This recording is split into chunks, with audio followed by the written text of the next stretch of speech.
그때 당시에 그랬지만 오늘 또 이 자리에서 또 마음의 상처를 또 드린 것 같아 죄송합니다.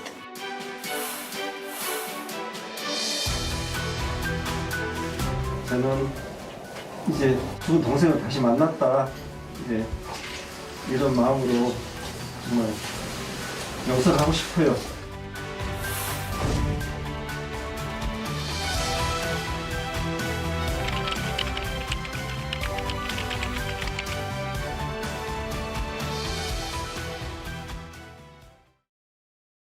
네, 5.18 민주화운동 당시에 계엄군이었던 전직 공수부대원이 41년 만에 유족 앞에서 참여하는 눈물을 흘렸습니다. 계엄군이 자신이 직접 사살한 희생자 유족을 만나 공개 사과한 적 없었어요. 처음이죠.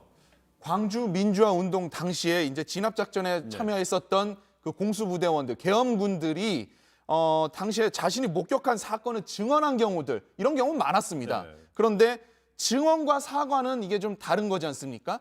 직접 증언 내용이 이제 사실과 다르다라는 말, 그런 것들 얘기 많았지만은 이게 뭔가 불특정 다수를 향해서 다수의 피해자를 향해서 이제 사과를 하는 거, 이런 거가 아니라 이제 직접 찾아가서 내가 숨지게 했던 사람한테 직접 찾아가서 사과를 했기 때문에 이게 정말 좀 의미가 깊습니다. 그러면 이 41년 전에 어떤 일이 있었던 겁니까? 네, 저 지금 고 박병현 씨가 80년에 고향이 보성이에요. 농사일을 돕기 위해서 광주시 남구 노대동 소재 저수지 부근을 이렇게 지나가는데 거기 이제 공수부대원들이 있었던 것 같아요. 그러니까 공수부대원들이 뭐 누구냐 하고 이렇게 당시 물었던 것 같습니다. 신원 확인을 하기 위해서. 근데 민간인이 갑자기 총을 든 군인이 와가지고는 누구냐 멈춰 이렇게 하면은 당장 겁이 나지 않겠어요? 그래서 같이 가던 동료분하고 이렇게 도망을 쳤던 거예요. 그러면 도망을 가면은 이렇게 쫓아가든가 해가지고 세우고 물어봤어야 되는데 도주하는 상황에서 이 공수부대원들이 고 박병현 씨한테 사격을 가했습니다. 사격을 가했으니까 사망하셨겠죠. 아니 여기가 무슨 북한도 아니고 어떻게 이런 일이 일어났는지 정말 이해가 안 갑니다. 이 유족분들 긴 시간 동안 가슴속 응어리 안고 좀 사셨겠죠. 근데 오히려 이 고맙다 하면서 눈물 흘리는 이 공수부대원을 안아준 화면이네요. 그렇습니다. 이제 사과한 사람도 대단하고 네. 이걸 또 이렇게 받아준 사람도 참 대단합니다. 뭐 제가 계속 얘기를 하는 것보다 어떤 말이 오갔는지 한번 현장을 직접 들어보는 게 더 좋을 것 같습니다. 예. 들려주시죠. 죄송합니다. 어떻게 말씀 못 드리겠어요. 앉으십시다. 앉으세요. 죄송해요. 여기 앉으십시오. 그때 당시에 그랬지만 오늘 또 이 자리에서 또 마음의 상처를 또 드린 것 같아 죄송합니다.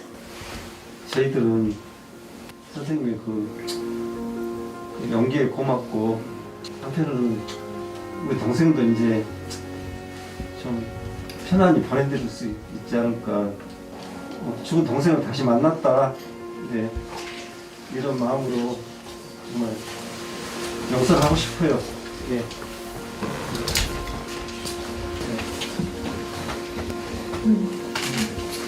어쩌겠습니까?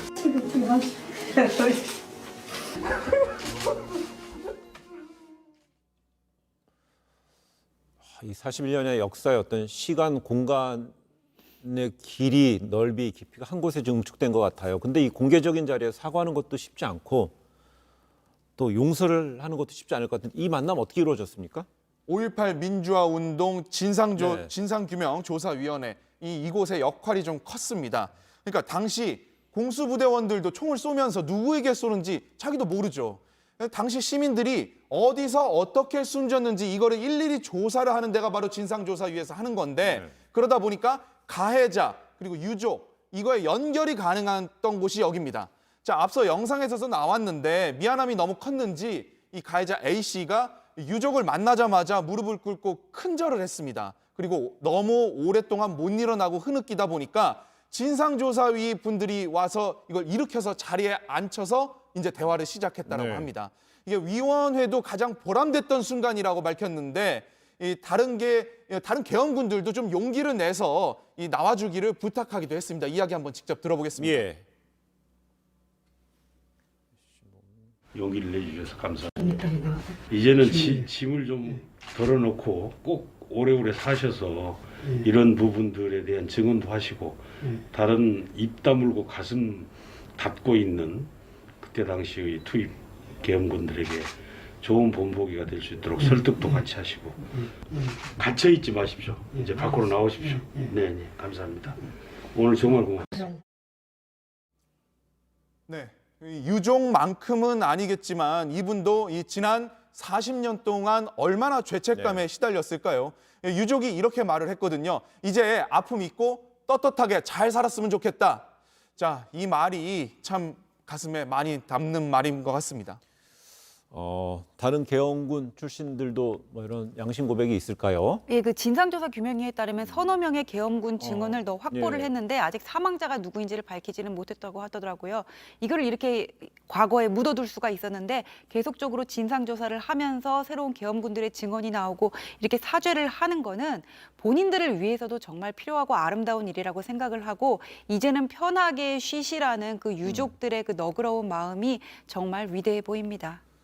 근데 그동안의 신군부에서는요, 이 자위권 차원에서 총을 발표했다고 그랬잖아요. 근데 이런 식으로 직접 본인이 나서서 이렇게 과거를 양심 고백한 분이 나왔어요. 전두환 씨 입장에서는 어떨까요?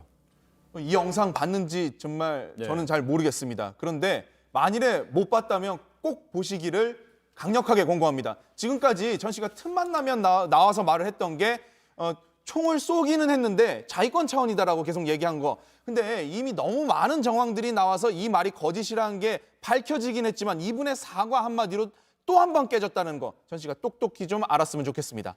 예, 알겠습니다.